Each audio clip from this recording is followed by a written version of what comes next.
भक्तिवाद एक बहुत बड़ा युग चला था। कबीरदास वगैरह के समय, मीरा के समय, 16वीं शताब्दी में लगभग ये भक्ति का युग कहलाता था। और भक्ति के युग में नीतियां बनाई गई कि तुम जिसकी भी आराधना करते हो, बस उस आराध्य से आगे किसी को कुछ मत मानना। जो कुछ भी है यही, चाहे वो किसी गुरु की आराधना हो। जब तुम गुरु को सिद्ध करना चाहते हो, जब तुम गुरु का आशीर्वाद पाना चाहते हो, गुरु की भक्ति करना चाहते हो, तो भगवान को भी बौना कर दो, भगवान को भी छोटा कर दो, भगवान का भी मूल्य कम कर दो। क्योंकि तुम्हें इस समय गुरु की भक्ति करना है, गुरु की सिद्ध करना है, गुरु की कृपा चाहिए है, गुरु का प्रसाद चाहिए है। हमें गुरु के अनुसार अपनी जिंदगी को ढालना है। तो कर दो भगवान को बौना, कोई फर्क नहीं पड़ेगा। चिंता मत करना, भगवान नाराज नहीं होंगे, भगवान तुम्हें अभिशाप नहीं देंगे। इसी का तो परिणाम निकला है।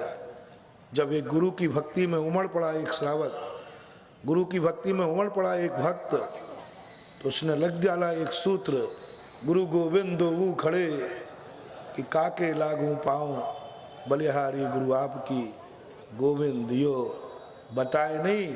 हमारे आचार्य जी कहते गोविंद दियो बनाए, बनाए गोविंद। कहाँ भगवान को बौना कर दिया। मैं भगवान की भक्ति बाद में करूँगा, पहले गुरु की करूँगा। क्योंकि इन्होंने हमारा कल्याण किया है, इनको हमें सिद्ध करना है। इनसे हमारी सिद्धि हुई है, या हमें उंगली पकड़ के चलाएंगे, हमें उंगली दिखा के चलाएंगे। ये हमारा कभी कान भी ऐंठेंगे, कभी सिर पर पुचकार के हाथ भी फेरेंगे।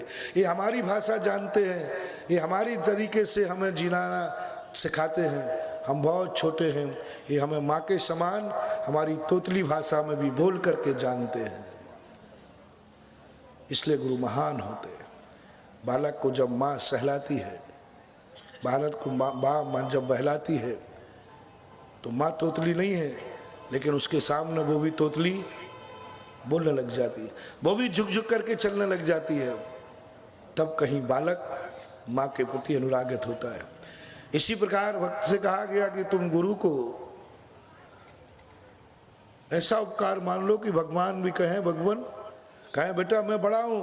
बोले आप बड़े जरूर हो, लेकिन इतने बड़े हो, इतने बड़े हो, इतने बड़े हो कि वहाँ तक हम पहुँच ही नहीं पाते, तो हमारे किस काम के।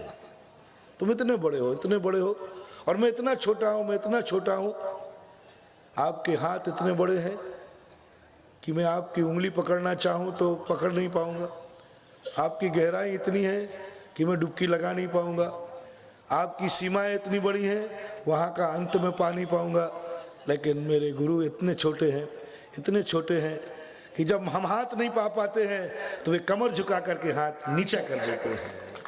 भगवान झुकेंगे नहीं, ध्यान रखना, भगवान झुकेंगे नहीं। अपन को भगवान तक पहुंचना पड़ेगा, अपन को भगवान तक हाथ बढ़ाना पड़ेगा। चाहे बढ़ा पाओ या ना बढ़ा पाओ, भगवान हाथ नीचा करने वाला नहीं।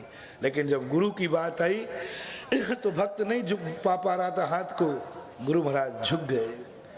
भक्त नहीं आ पा रहा था मंदिर तक, गुरु महाराज आहार के बनाने भक्त के दरवाजे पहुंच गए। नहीं आ पा रहा था भक्त मंदिर में पूजा करने, पूजा करवाने पहुंच गए भक्त के दरवाजे, और भक्त के घर जाकर बैठकर पूजा करवा ली। करो बेटा भक्त, तुम मंदिर नहीं आ सकते थे, लो मैं आ गया तुम्हारे बहाने। कोई कुछ नहीं कह पाएगा। दुनिया को मालूम है कि आहार को आया हूँ, लेकिन वस्तु स्थिति ये है कि मैं तेरा उद्धार करने आया हूँ। कल अपन ने बड़ी